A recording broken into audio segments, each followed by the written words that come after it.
Iniciaremos agora uma aula ministrada pelo nosso queridíssimo professor Carlos Nogueira a respeito da Santíssima Trindade. Novamente, nós reforçamos aqui a nossa gratidão ao professor por ter aceitado o convite. E, professor, a aula é toda sua. Muito obrigado. Obrigado, Tiago. Tiago também, os dois Tiagos. Bem, o assunto não é simples. Tá? A Santíssima Trindade é talvez o principal mistério da fé. E como todo mistério da fé, e talvez até sobretudo ele, é impenetrável se pensa em penetração de modo absoluto. Você consegue explicar isto, aquilo outro, etc. e tal, mas não consegue demonstrar. Tá? O que é de fé não se demonstra. E temos de contentar-nos com o que é possível explicar, sem procurar ir além de nossa capacidade. Mas, mais que isso, não além de nossa capacidade, da minha capacidade ou da capacidade de qualquer um de vocês, mas da capacidade daquele que foi o doutor da Igreja que melhor traduziu esse mistério em palavras acessíveis, compreensíveis e o mais completas possível dentro do mistério que é a enormidade deste mistério, que é o mistério da Santíssima Trindade. Pois é. Antes de falar propriamente, então, da Trindade, aliás, digo que eu seguirei a Santo Tomás, em particular em sua obra Compêndio de Teologia. Tá? Compêndio de Teologia, cuja exposição é mais fácil que a exposição que ele faz sobre o mesmo assunto na Suma Teológica. Tá? Vou segui-la muito estritamente, conheço bem o assunto, traduzi o livro Compêndio de Teologia. Bom, então, antes de entrar propriamente no assunto Santíssima Trindade, Trindade Divina, há que tecer algumas considerações sobre Deus em geral, ainda sem considerar a trindade de pessoas. Né?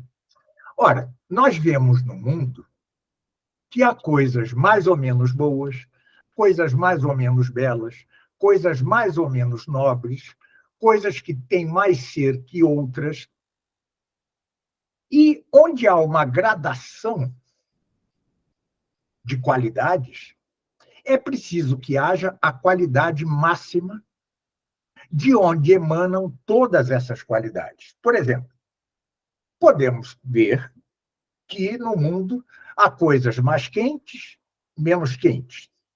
Mas o que é quente, propriamente dito, é o fogo. É o fogo, é o sol. Né? E o fogo é que faz que as coisas sejam mais ou menos quentes. Pois bem, assim é Deus. Deus é a fonte de toda a perfeição que haja no universo, qualquer perfeição, desde a mais mínima perfeição até a perfeição de um anjo. Né? Então, todas as perfeições que se encontram em todas as coisas do universo necessariamente existem em Deus, originalmente, ou seja, em primeiro lugar, e superabundantemente. Por quê? Tudo aquilo que leva outra coisa à perfeição, a ser perfeita em algum grau, traz em si, encerra em si a perfeição a que move esta outra coisa. Assim, um doutor, um mestre, tem em si, previamente, a doutrina que transmite aos outros. Eu não poderia estar aqui transmitindo uma doutrina se eu não a tivesse antes em mim mesmo.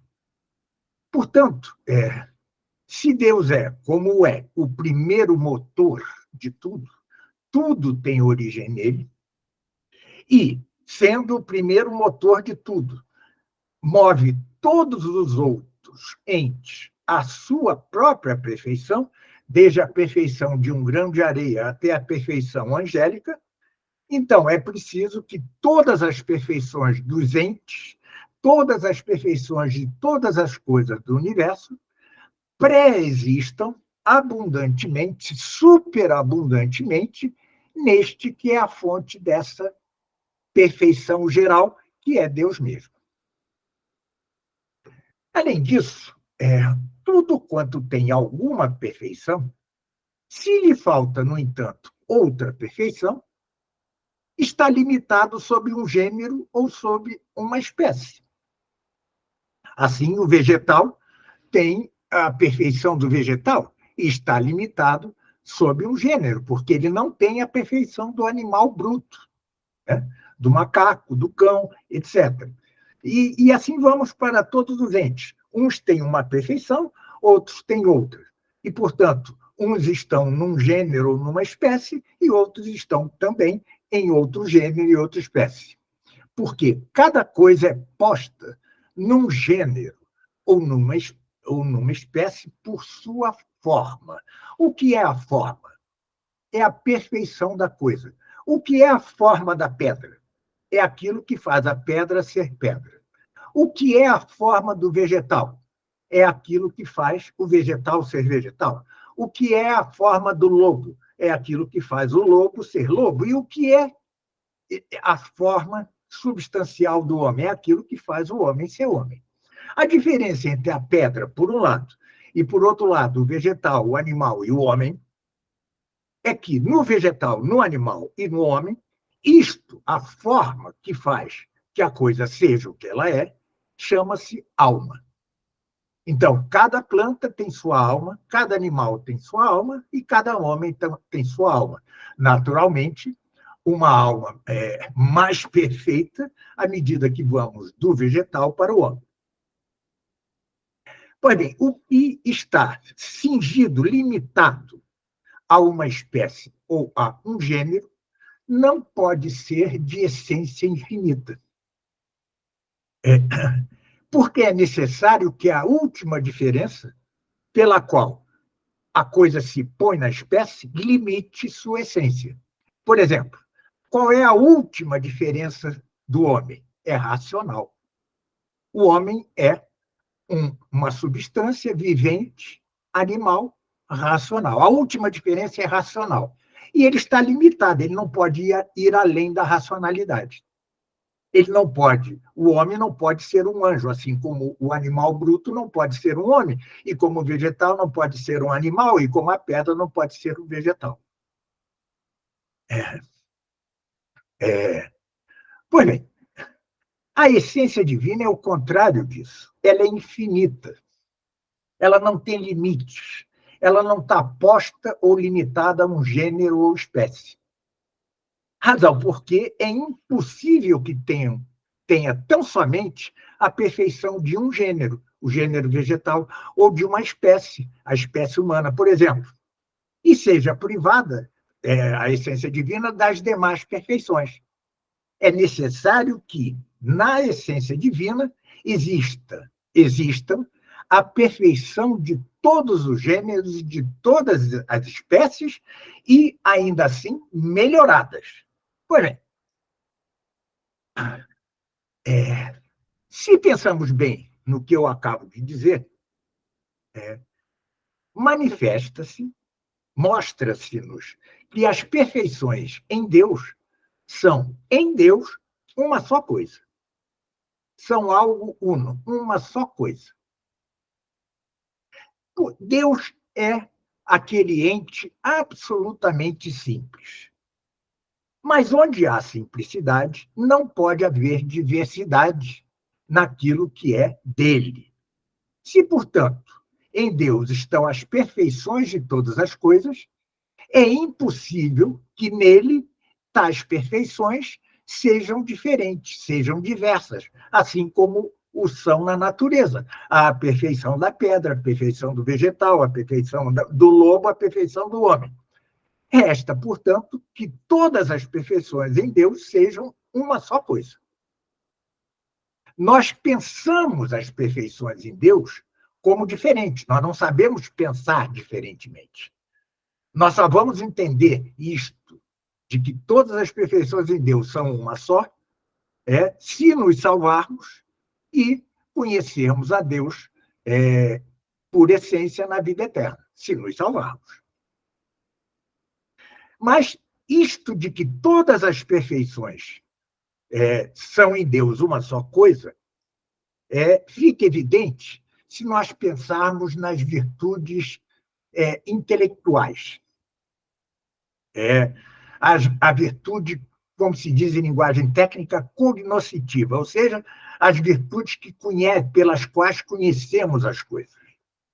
A virtude superior é cognoscitiva de todas as coisas que são conhecidas, enquanto são conhecidas de modo diverso pelas virtudes inferiores. Por exemplo, todas as coisas que a visão, a audição e os demais sentidos, tato, olfato e paladar, percebe, o intelecto, que é um modo de conhecer superior ao dos sentidos, né, a nossa inteligência, o intelecto as engloba todas por uma só e simples virtude. Pois bem, algo semelhante também acontece nas ciências. Como as ciências inferiores se multiplicam segundo o gênero diverso de coisas que elas estudam, uma ciência, no entanto, é a superior entre elas e se ocupa de todas as coisas. É a ciência chamada metafísica, ou filosofia primeira, ou teologia natural, não a teologia sobrenatural, que é a que eu estou tratando aqui. O mesmo se dá no poder político, né? No poder monárquico, por exemplo, né? Estão incluídos todos os poderes que se distribuem por diversos ofícios sob o domínio do rei. Porém, se as perfeições que há nas coisas inferiores se multiplicam segundo a própria diversidade dessas coisas inferiores, é necessário que se unam no vértice das coisas mesmas. E qual é o vértice das coisas mesmas? É Deus. Né? Temos, assim, explicado por Santo Tomás, um quadro metafísico grandioso da multiplicidade de perfeições, a unificação de todas elas no vértice do ser, que é Deus mesmo. Além disso, e em decorrência do que eu acabo de dizer, não pode haver em Deus nenhum acidente. Entenda-se o que é acidente. Eu sou eu, cada um de vocês é vocês, e cada um de nós é uma substância. O que quer dizer isso? É aquilo que subsiste por si. Tá? Eu, você, o outro, este cão, aquela árvore, somos substâncias. Aquela pedra, uma substância. E o que são os acidentes? Acidentes são aqueles que só existem na substância. Por exemplo, a cor. Nunca ninguém viu passar diante de si o verde. Não. Já se viu passar diante de si um carro verde, uma mesa verde, um móvel verde, um livro verde. Mas é que o livro, a mesa, o carro, etc., são a substância que tem o acidente cor. Então, o acidente é aquilo que ocorre na substância. Né? Por exemplo, o peso. Cada um de nós pesa X. Isso é um acidente, que só pode haver naquilo que subsiste, que existe por si, que é a substância. Porém, se em Deus, então, todas as perfeições são uma só coisa, mas, além disso, pertencem à perfeição o ser, o poder, o agir, etc., e coisas assim, é preciso que, em Deus, todos sejam o mesmo que sua essência. Tudo em Deus é sua própria essência. Portanto, nenhum deles é acidente.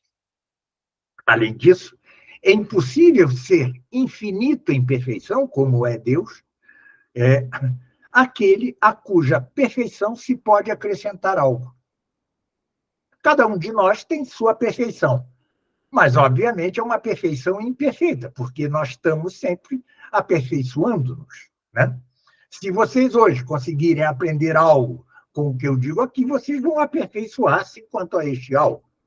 Pois bem, se algo tem alguma perfeição acidental, como é o caso, aprender algo novo, e como todo e qualquer acidente se acrescenta à essência, à substância, é preciso que alguma perfeição possa acrescentar-se à sua essência. Portanto, em cada um de nós, no cão, no anjo, etc., não se encontra em sua essência perfeição infinita, porque cada um destas entes ou criaturas pode aperfeiçoar-se. E aperfeiçoar-se é ganhar algo que é acidental. Mas Deus, como já sabemos, é de perfeição infinita, segundo sua própria essência. Logo, não pode haver nele nenhuma perfeição acidental. Tudo o que há nele é sua própria substância.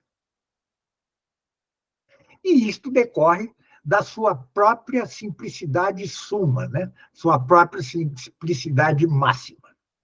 E do fato de que ele é ato puro e é o primeiro dos entes. O que é ser ato puro? Vejam, olhemos para uma semente de carvalho, da árvore carvalho. O que é esta semente? Ela é, em ato, semente de carvalho e é, em potência, o próprio carvalho. Tá certo? Ora, Deus não tem potência para se tornar nada, ele é ato puro. Ele é puro ato, coisa que os filósofos gregos já sabiam, ou pelo menos Aristóteles. Além disso, Deus, por tudo isso que estamos dizendo e muito mais, ele é o primeiro dos entes. Ente é tudo aquilo que é. Eu sou um ente, você, cada um de vocês é um ente, a pedra é um ente, o cão é um ente, a árvore é um ente. E o primeiro dos entes é Deus. Tá? Então, como tudo o que é, por essência, é anterior ao que é por acidente, e como Deus é o primeiro dos entes, é óbvio que nada do que haja em Deus pode chamar-se acidente, senão que tudo, como dito e repito, é sua própria essência, sumamente simples, em que todas as perfeições atingem o vértice do ser. Mas da multiplicidade das perfeições que nós entendemos separadamente, Deus é bom, Deus é misericordioso, Deus é justo, Deus é infinito, Deus é isso, Deus é aquilo e tal, porque nossa mente é demasiado pobre para entendê-lo, como eu disse, só por um milagre na vida eterna é que os eleitos, os que se salvam, vão conhecer a Deus por essência. Então, vão entender o que é isto de que todas as perfeições sejam uma só. Nós o conhecemos por suas várias perfeições. Razão por que damos a Deus vários nomes. Ele é, em si mesmo, totalmente simples. Mas nós, na nossa inteligência limitada, damos-lhe vários nomes que correspondam às diversas perfeições que, no entanto, nele são uma só coisa. Então, por que nosso intelecto não é suficiente para conter a essência de Deus, só o conterá por milagre na vida eterna, partimos, quando o queremos conhecer a Deus, aqui, nesta vida, das coisas que nos estão ao redor, nas quais se encontram diversas perfeições, cuja raiz e origem é, em Deus, algo único, mas nas coisas é algo múltiplo.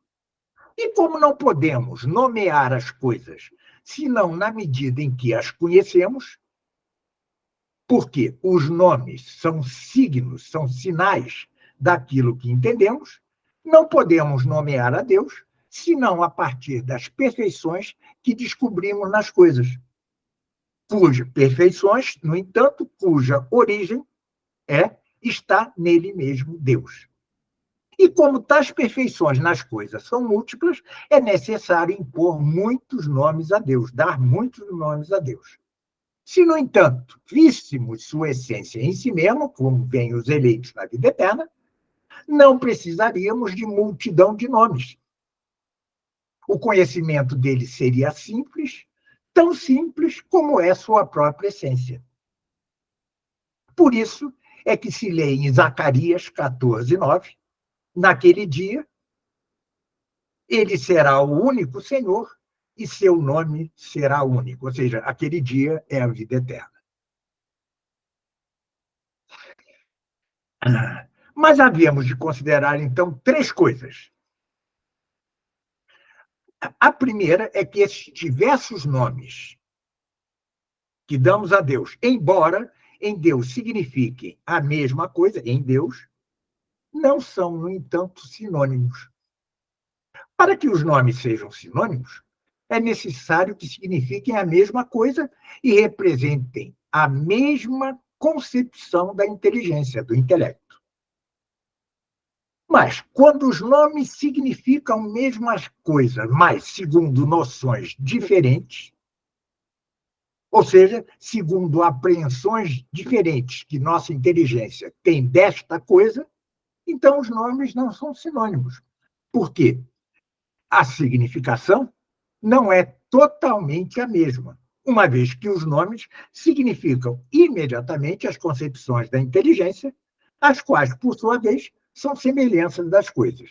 E, desse modo, porque os vários nomes ditos de Deus significam diversas concepções que nossa inteligência tem de Deus, não são sinônimos, ainda que signifiquem exatamente a mesma coisa.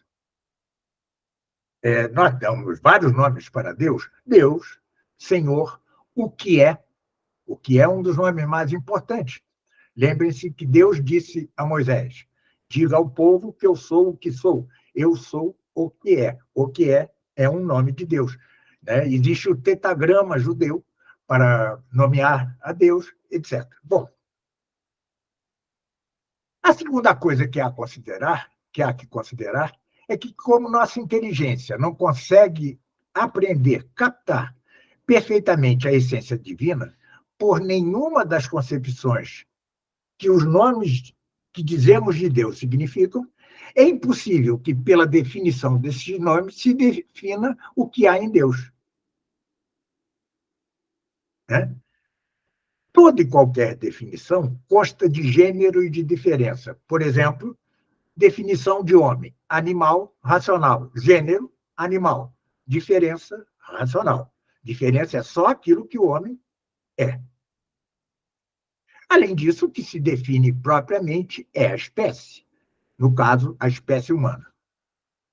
Mas já vimos, eu já disse hoje, que a essência divina não está sob nenhum gênero, nem sob nenhuma espécie. Por isso, não podemos ter nenhuma definição dela. Pois bem, há uma terceira coisa ainda que considerar. É que os nomes com que chamamos Deus e os nomes com que chamamos os outros entes se dizem analogamente. O que é analogamente? Uma coisa análoga de outra é que, em parte, se assemelha a essa outra, em parte, se distingue, difere dessa outra. Não se podem dizer os nomes de Deus e os nomes das outras criaturas igualmente, porque já vimos que nós nem podemos conhecer a essência de Deus nesta vida e, portanto, os nomes que se dão a Deus não podem significá-la, enquanto nós damos nome às coisas que significam sua essência. Mas também, como se diz em linguagem técnica, os nomes dados a Deus e os nomes dados às coisas não são equívocos. Quer dizer, tome a palavra cão, tome-se a palavra cão. Cão pode dizer do animal, cão pode dizer-se da constelação, cão pode dizer-se da parte da arma e cão pode dizer-se do demônio.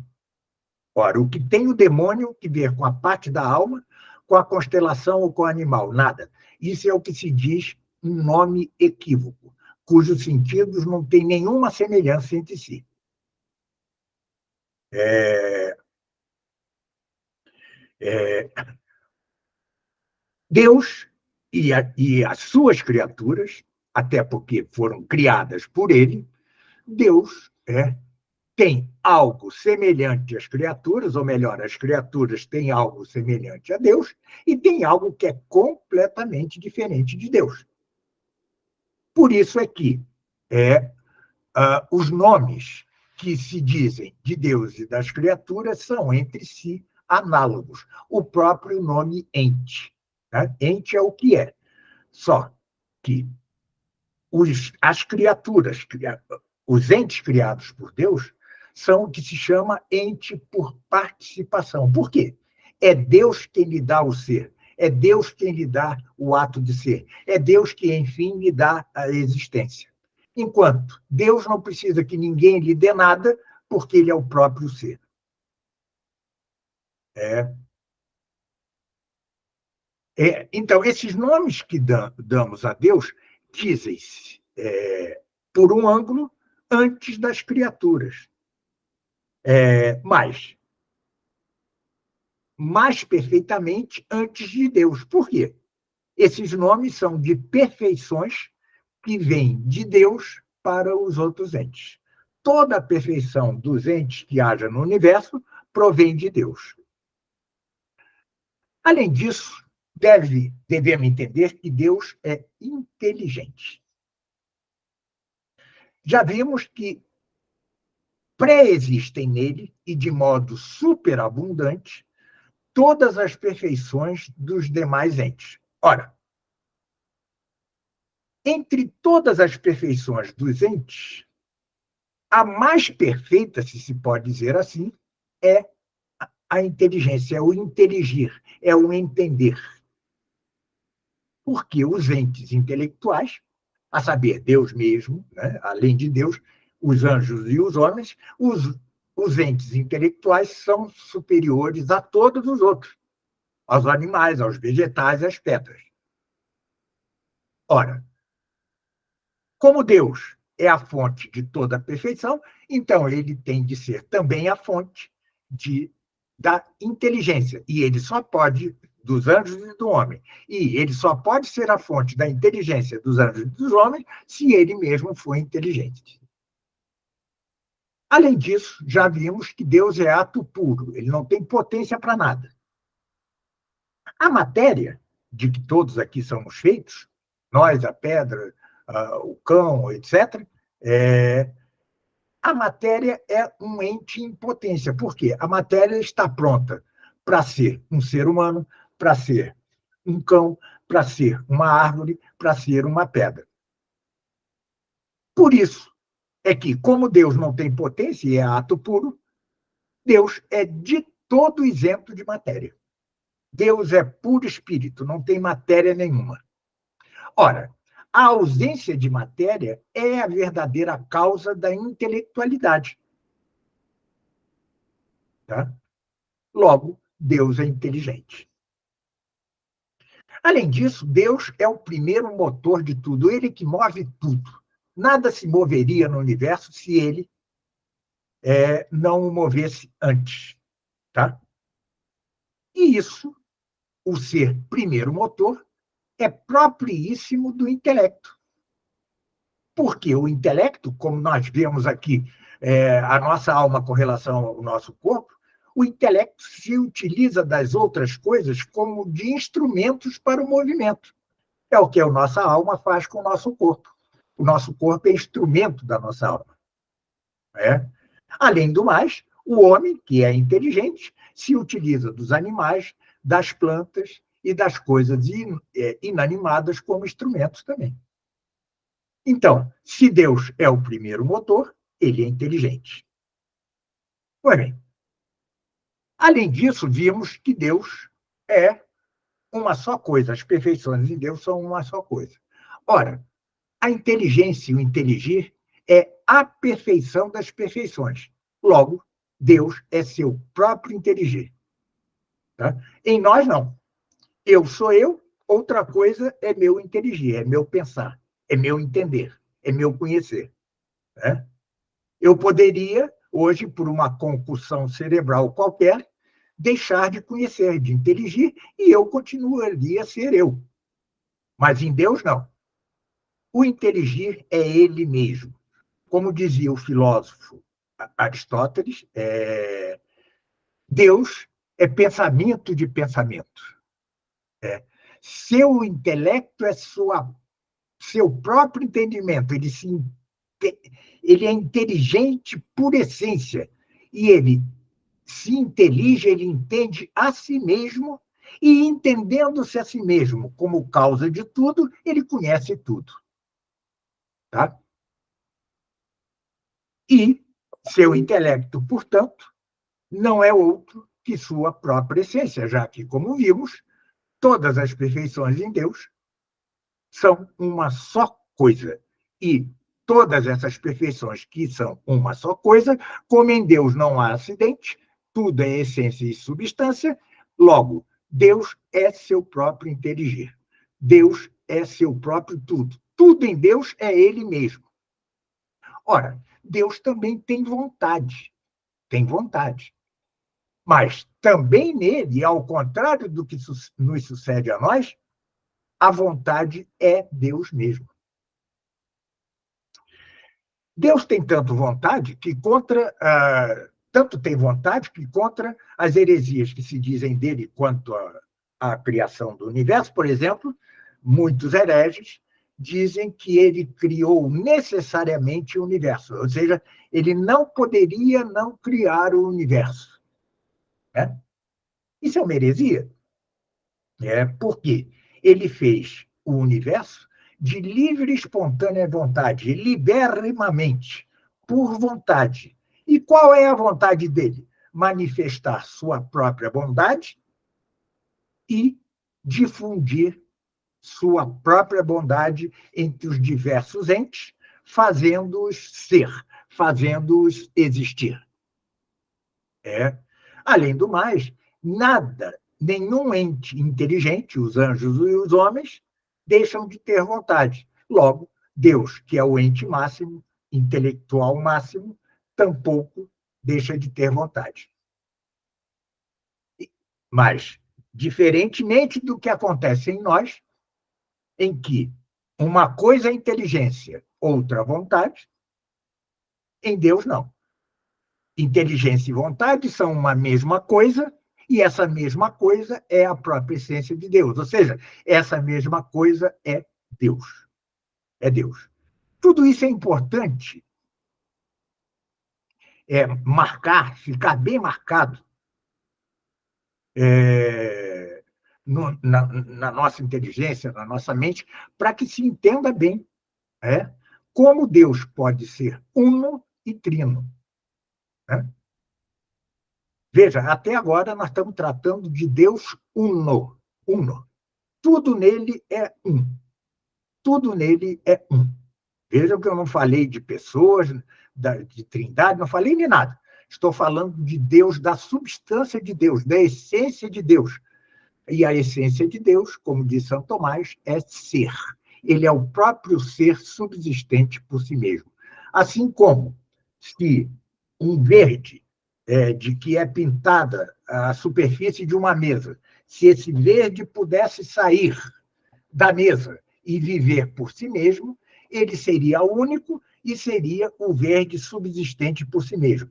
Ora, Deus é o ser subsistente por si mesmo. Porém, então, de todo dito, né, concluímos que Deus é uno, simples, perfeito, infinito, inteligente e dotado de vontade.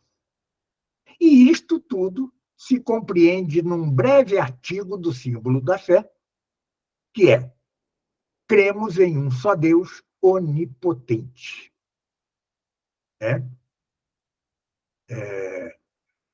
Quando se diz que Deus é uno, exclui-se a pluralidade de deuses e toda e qualquer composição. Só é uno, perfeitamente uno, aquilo que é simples. Mas quando dizemos que Deus é onipotente, mostramos que ele é de virtude ou poder infinito. poder do qual nada pode subtrair-se. E nisto se inclui que Deus seja infinito e perfeito, porque o poder ou virtude das coisas se segue da perfeição de sua essência. Todas essas coisas foram, de um modo ou de outro, dito pelos filósofos gregos, em particular Aristóteles. Mas os que disseram a verdade sobre Deus não puderam alcançar esta verdade senão com dificuldade e após longa e trabalhosa investigação. Tá?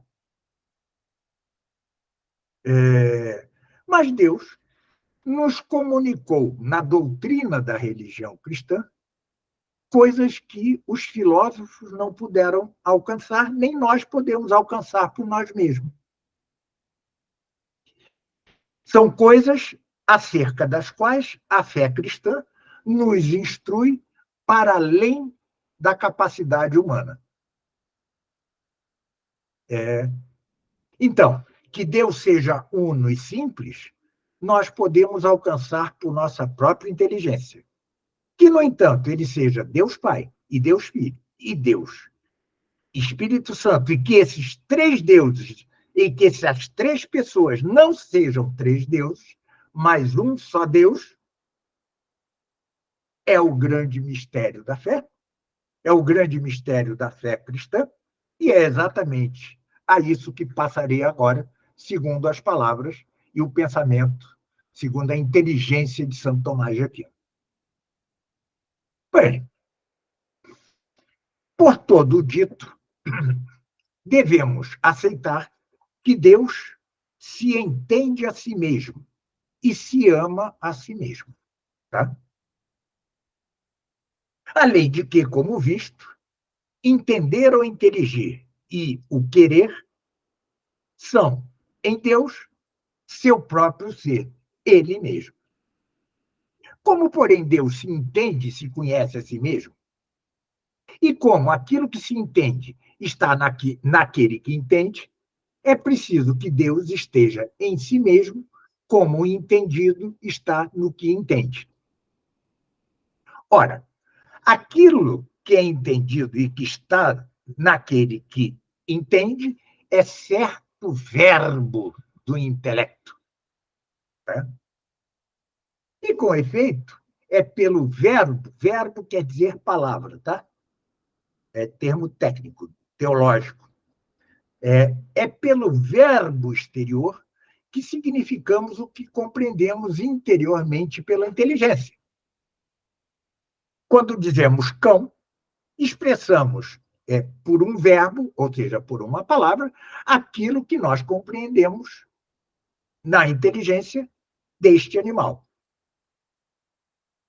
As vozes ou palavras são signos daquilo que entendemos. Ora, se assim é, e se Deus é inteligente, então é preciso que Deus tenha seu próprio verbo.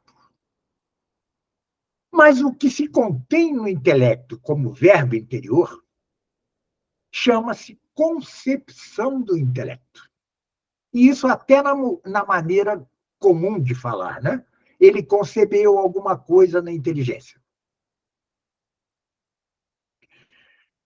Por que, no entanto, dizemos que é concebido corporalmente o que se forma no útero do animal vivente, tá? Sendo o agente o macho e a paciente a fêmea, porque, com efeito, é o espermatozoide o que fecunda o óvulo, e sendo a fêmea aquela na qual se dá a concepção,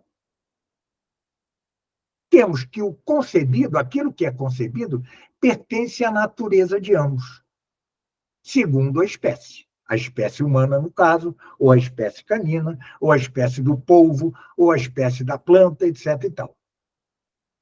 Mas o que o intelecto compreende forma-se no mesmo intelecto. Né? E aquilo mesmo que é compreendido pela inteligência e que existe no interior da inteligência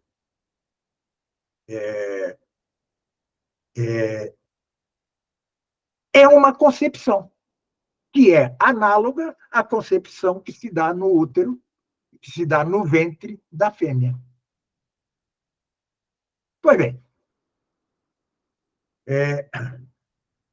devemos então ver se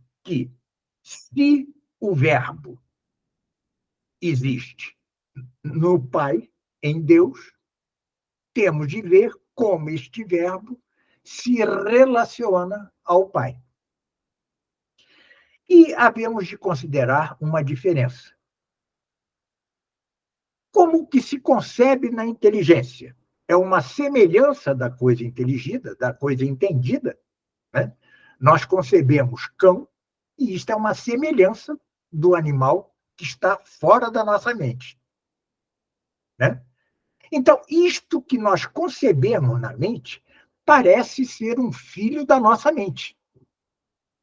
Nós concebemos, assim como a mulher concebe um filho. Quando, portanto, a inteligência entende outra coisa que ela mesma, a coisa entendida é como o pai do verbo concebido no intelecto. Mas a própria inteligência tem-se antes como uma semelhança da mãe, em quem é próprio que se faça concepção. Quando, no entanto, a inteligência se entende a si mesma, o verbo concebido se compara ao inteligente como o filho se compara ao pai. Assim, quando falamos do verbo, na medida em que Deus se entende a si mesmo, é preciso que o próprio verbo, este próprio verbo, se compare a Deus, de quem é verbo, como o filho ao pai. Daí que, na fé católica, na regra da fé católica, confessemos que creio em Deus Pai e em seu Filho. E para que ninguém, ao ouvir o nome do Pai e do Filho, suspeite de geração carnal, ou seja, essa geração segundo a qual dizemos entre nós Pai e Filho, São João, em seu Evangelho,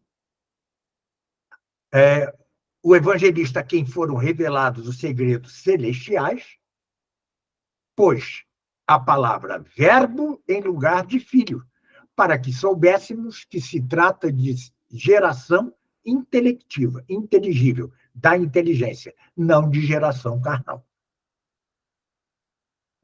Lembre-se que nos inícios do cristianismo,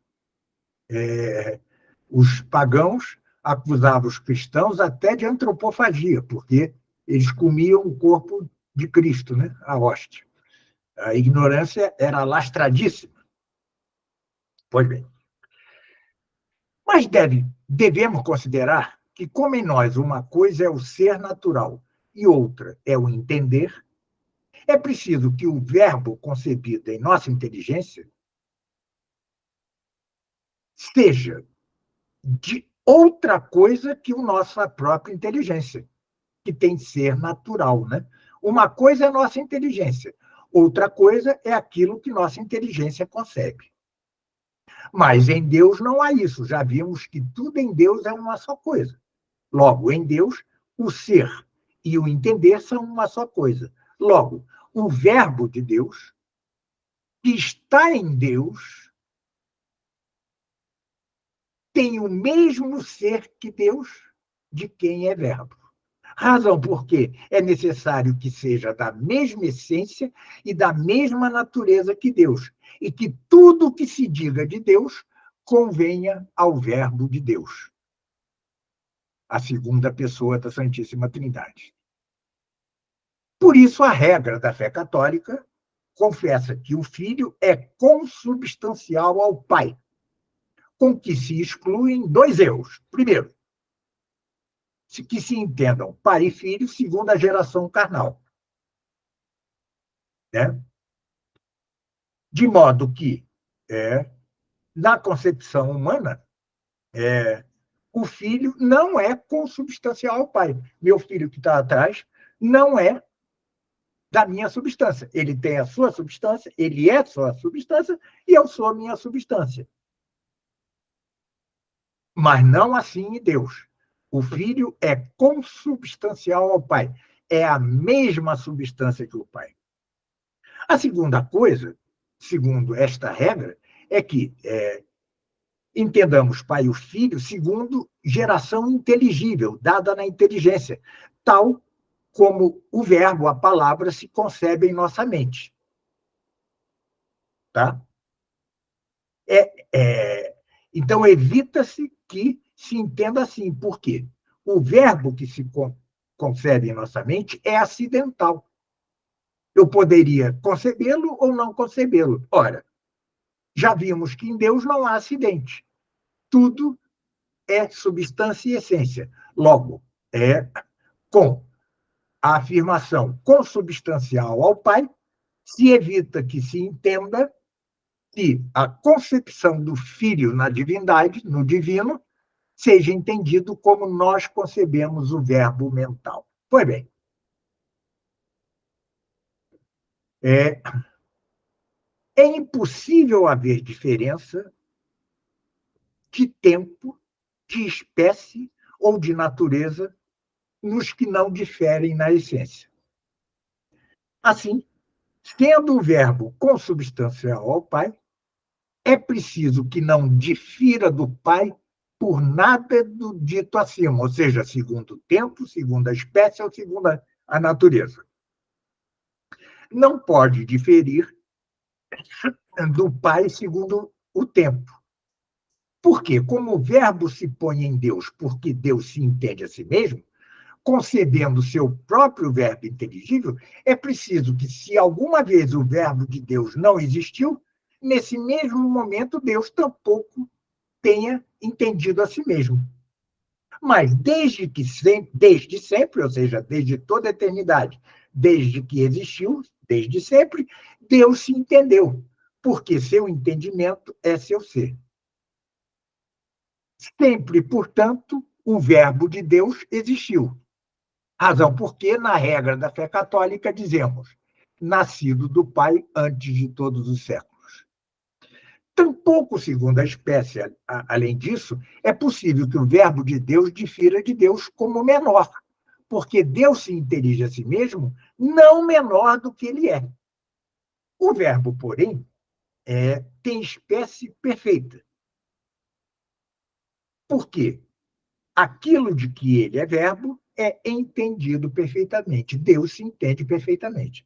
É preciso, portanto, que o verbo de Deus seja totalmente perfeito, segundo a própria divindade mesmo.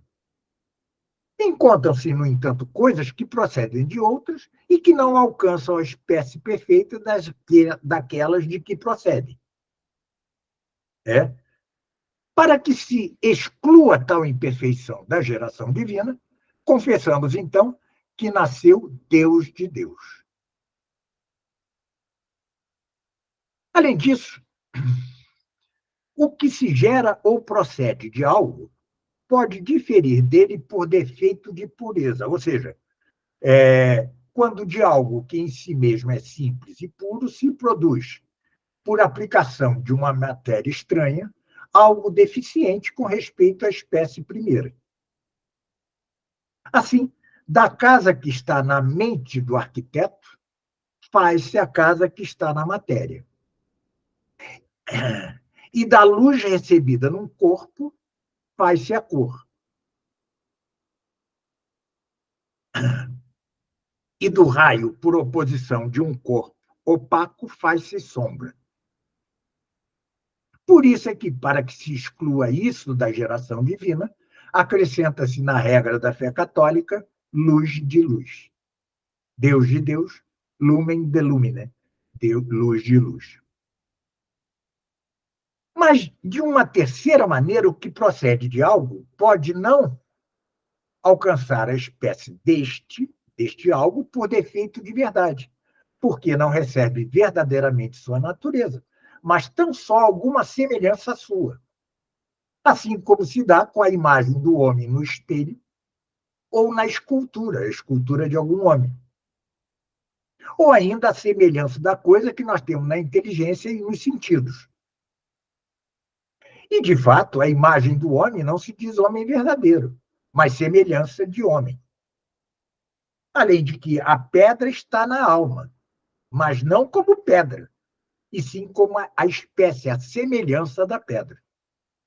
Portanto, para que se exclua isso da geração divina, acrescenta-se Deus verdadeiro de Deus verdadeiro.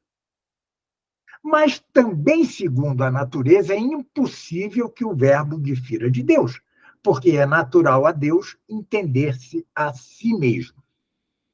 Toda e qualquer inteligência entende naturalmente algumas coisas. Logo, muito mais Deus, cujo inteligir é seu próprio ser. Razão porque ele se intelige perfeitamente a si mesmo. Portanto, seu verbo procede naturalmente dele, não como as coisas que não procedem de origem natural.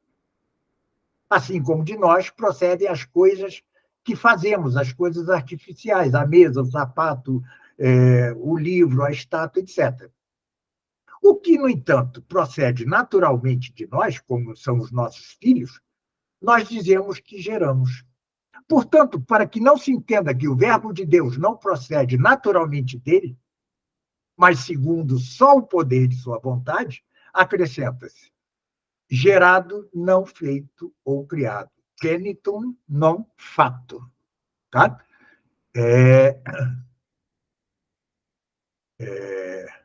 Portanto, insista, se o filho é consubstancial ao pai. Esta é a conclusão de tudo. Pois bem. No entanto, como aquilo que é entendido está naquele que entende enquanto entendido, assim também é necessário que o amado esteja no amante enquanto amado. E, de fato, o amado é de algum modo movido, o amante é de algum modo movido pelo amado por certa moção intrínseca. Daí, é necessário que o amado esteja intrinsecamente no amante. Portanto, é necessário que Deus, assim como ele se entende a si mesmo, assim também se ame a si mesmo. O bem é entendido enquanto é de si amável. Logo, Deus está em si mesmo como o amado no amante. Como, no entanto, o entendido está naquele que entende e o amado está no amante, é preciso considerar que é por razão diversa que nos dois casos um está no outro. Dado que, sem dúvida alguma, o inteligir se faz por assimilação de um inteligente ao que se intelige, eu assimilo a minha inteligência àquilo que eu estou entendendo, é preciso que o que se intelige esteja no inteligente, enquanto sua semelhança consiste nisso.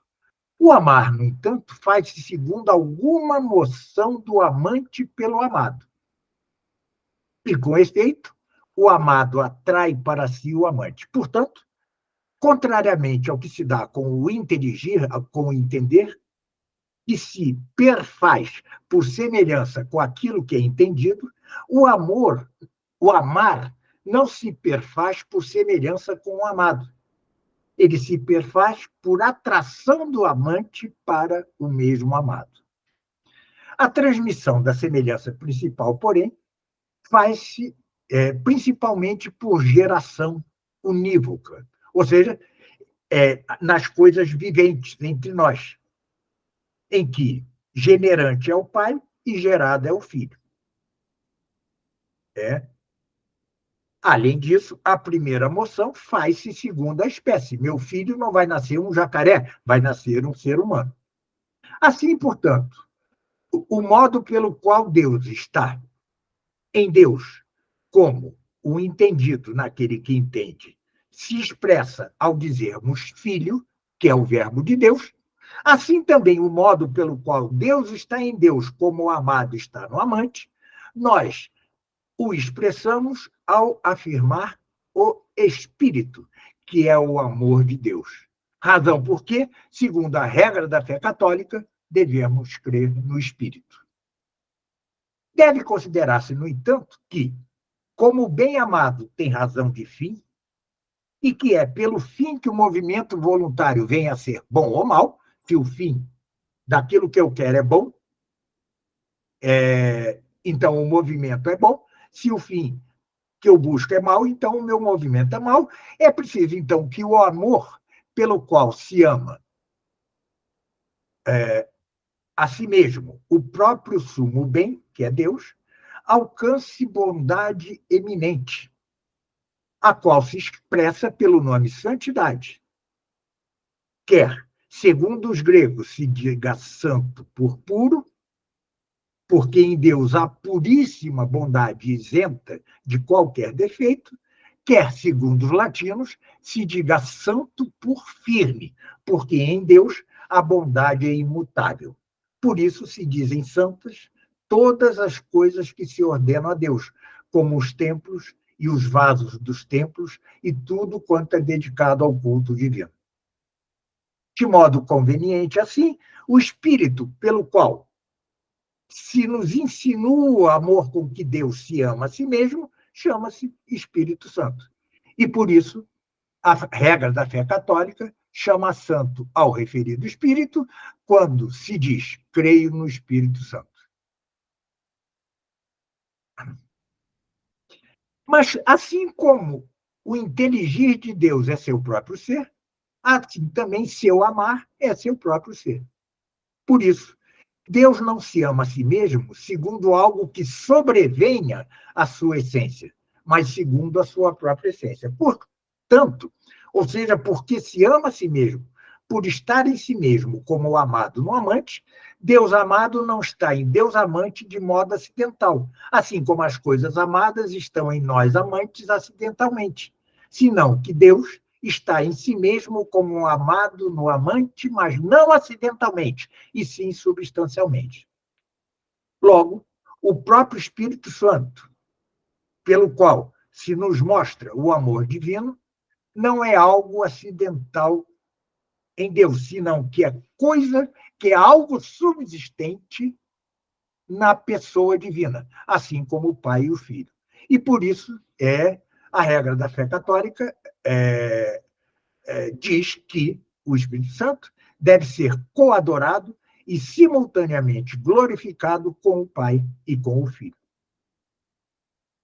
Além disso, considere-se que o próprio inteligir, o próprio ato da inteligência, procede da virtude, da potência do intelecto. Ora, enquanto o intelecto pensa, intelige, entende em ato, está nele aquilo que é entendido. Logo, que o entendido esteja naquele que entende, procede da virtude intelectiva do intelecto, e pois é verbo seu, como vimos no caso do Filho, segunda pessoa da Santíssima Trindade.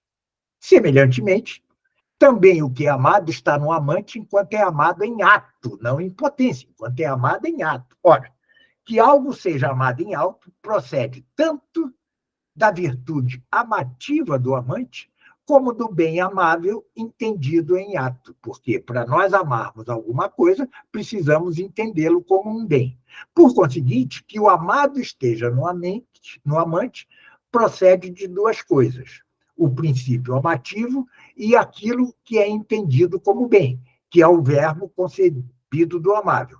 Como, portanto, em Deus, inteligente e amante de si mesmo, o verbo é o filho, mas como aquilo de que é verbo é o pai do verbo, é preciso, então, que o Espírito Santo, que pertence ao amor, segundo o qual Deus está em si mesmo, como o amado no amante, proceda do pai e do filho.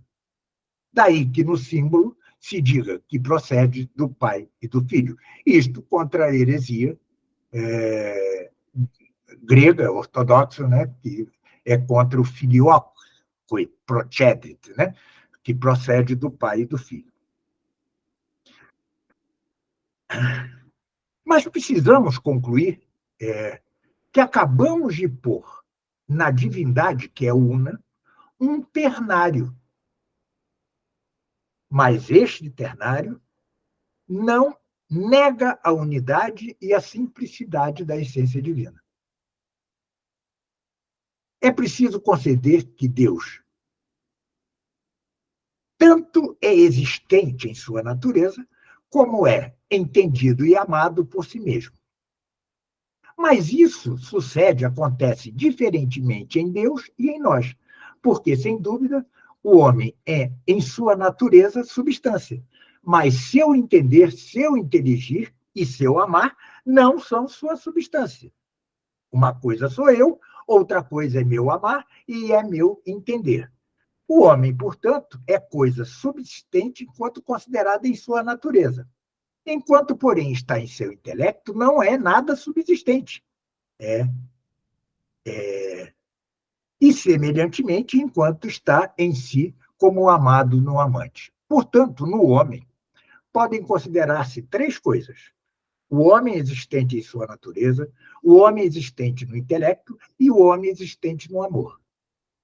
Mas estes três não constituem uma coisa simples e única, porque seu inteligir não é seu ser, seu amar não é seu ser, e só uma destas três coisas é algo subsistente, ou seja, o homem existente em sua natureza. Em Deus, no entanto, já o vimos, são o mesmo o ser, o inteligir e o amar. Portanto, Deus existente em seu ser natural e Deus existente em seu intelecto e Deus existente em seu amor são uma só coisa simples. Mas, eis o mistério, cada um deles é subsistente. E porque as coisas subsistentes na natureza intelectual, os latinos costumaram chamá-las pessoas, enquanto os gregos chamavam hipóstases, dizem os latinos que em Deus há três pessoas, enquanto os gregos dizem que há três hipóstases, a saber, o Pai e o Filho e o Espírito Santo. Mas parece que há um problema aí. Se pomos algo ternário em Deus, e como todo número decorre de alguma divisão, será preciso pôr em Deus alguma diferença pela qual se distingam entre si os três. E, desse modo, não haverá em Deus suma simplicidade. Estaríamos negando, então, aquilo que eu disse desde o início. Por quê? Se em algo convém os três, em algo difere, é necessário que haja aí composição, o que vai contra o que eu disse até agora. Mas, além disso, se é necessário que haja um só Deus, e, no entanto, nenhuma coisa se origina ou procede de si mesma, parece impossível que Deus seja gerado ou que Deus seja procedente. Então, parece falso colocar em Deus o nome de Pai, do Filho e do Espírito procedente. Mas há que solucionar esses argumentos e dizer, explico depois, que em Deus não há distinção, senão segundo relações. Para resolver esta dúvida, devemos considerar que, segundo a diversidade de naturezas, há nas diversas coisas diversos modos de algo originar-se ou proceder de outro. Nos entes carentes de vida, que não têm vida, os não viventes, as pedras, porque não se movem a si mesmos e só podem ser movidos extrinsecamente, originam-se um dos outros como alterados exteriormente. E assim do fogo se gera fogo e do ar se gera ar. Nos viventes, ou seja, nos vegetais, nos animais e nos homens, todavia, cuja propriedade é que se movam a si mesmos, gera-se algo no próprio generante, no próprio gerador. E assim, o feto dos animais e o fruto das plantas. Né?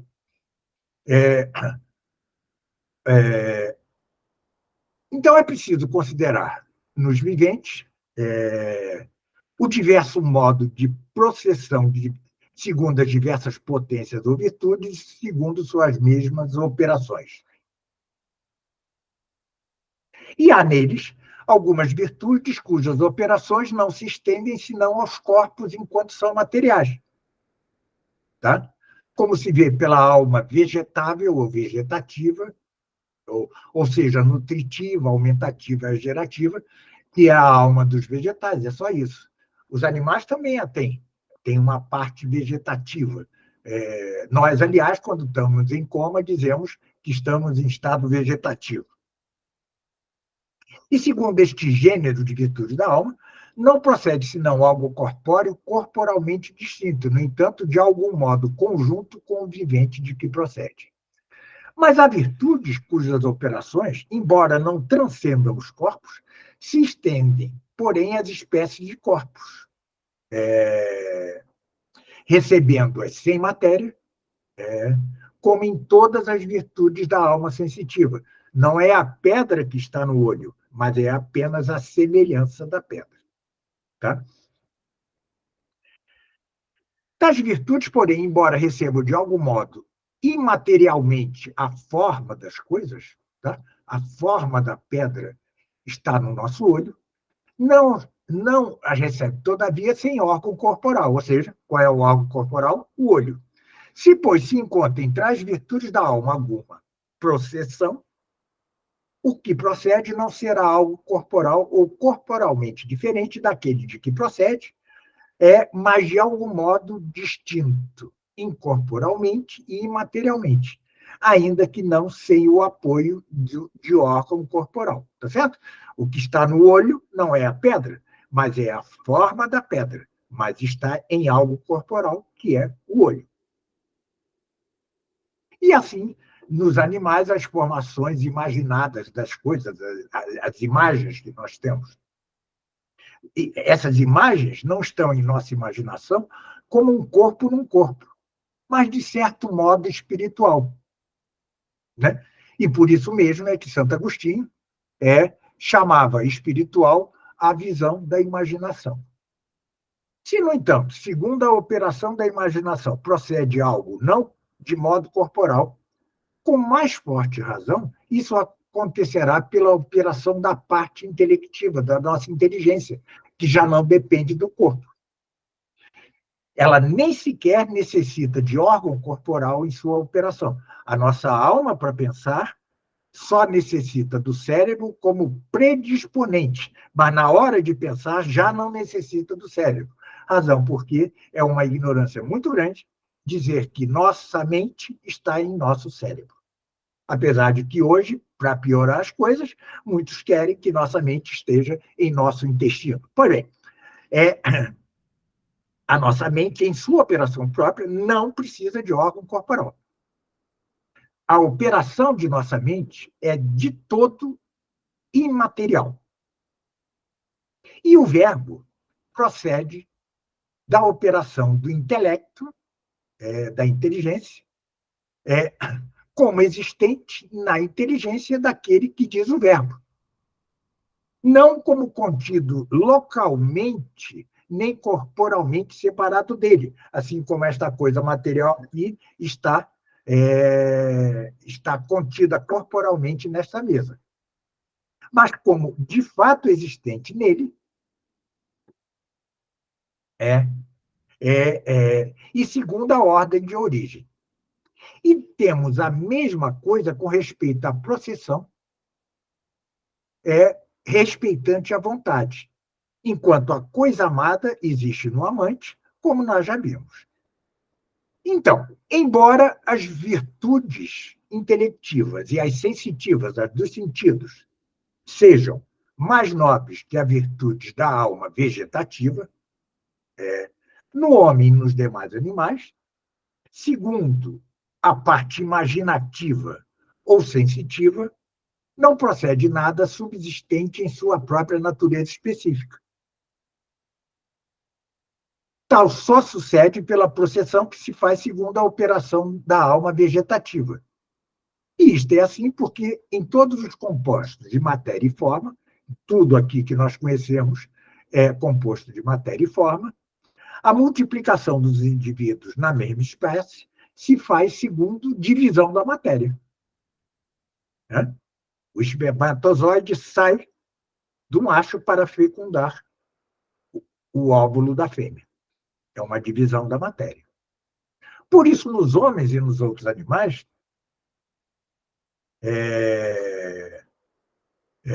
os indivíduos se multiplicam segundo a mesma espécie. É uma divisão da minha matéria, mas esta divisão é da mesma natureza que a minha matéria, que eu. Logo, o que se divide é também a própria natureza. Então, os indivíduos se multiplicam segundo a própria espécie. Mas nas coisas que não são compostas de matéria e forma, não pode haver isso, só pode haver distinção formal. Se a forma é, no entanto, a substância da coisa, é preciso que tal distinção seja de certas coisas subsistentes. Tá? Isso daí eu estou encaminhando para explicar a Trindade. É, portanto, comum a todo e qualquer intelecto, como se patenteia do que eu disse até agora, que necessariamente o que nele se concebe proceda de algum modo do inteligente, enquanto é inteligente.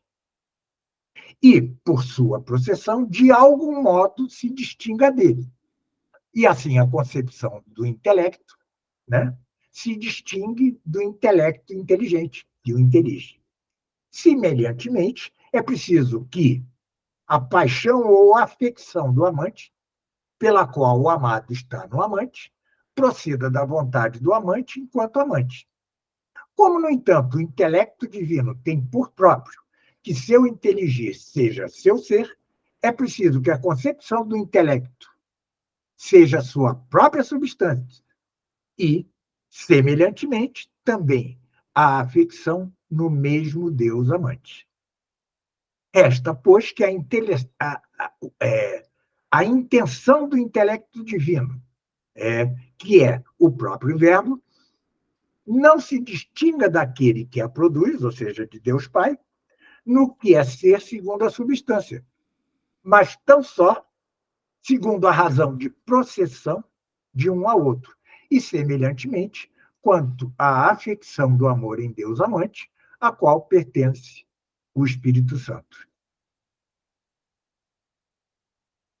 Patenteia-se assim que nada proíbe que o Verbo de Deus, que é Filho, seja uno com o Pai segundo a substância, e, no entanto, se distinga dele segundo relação de processão. E, por isso, é evidente que uma mesma coisa não se origina nem procede de si mesma, porque o Filho, enquanto procede do Pai, dele se distingue, e tem-se a mesma razão quanto ao Espírito Santo por comparação ao Pai e o Filho. A outra coisa que há que dizer é que, eu já estou terminando, tá? As relações pelas quais o Pai, o Filho e o Espírito Santo se distinguem entre si são relações reais e não somente da nossa razão. Não são noções só, são relações reais. São relações somente de razão as que não decorrem de nada que esteja na natureza das coisas, mas de algo que está somente na razão. Assim, a direita e a esquerda de uma pedra não são relações reais, mas somente de razão, porque não decorrem de nenhuma virtude real existente na pedra, mas só na noção de quem apreende a pedra como a esquerda, porque é a esquerda de algum animal. Mas no animal, esquerda e direita são relações reais, porque se seguem de certas virtudes que se encontram em determinadas partes do animal. Como, portanto, as relações que eu mencionei até agora, pelas quais se distinguem o Pai, o Filho e o Espírito Santo, são realmente existentes em Deus, é necessário que tais relações sejam reais e não só de razão.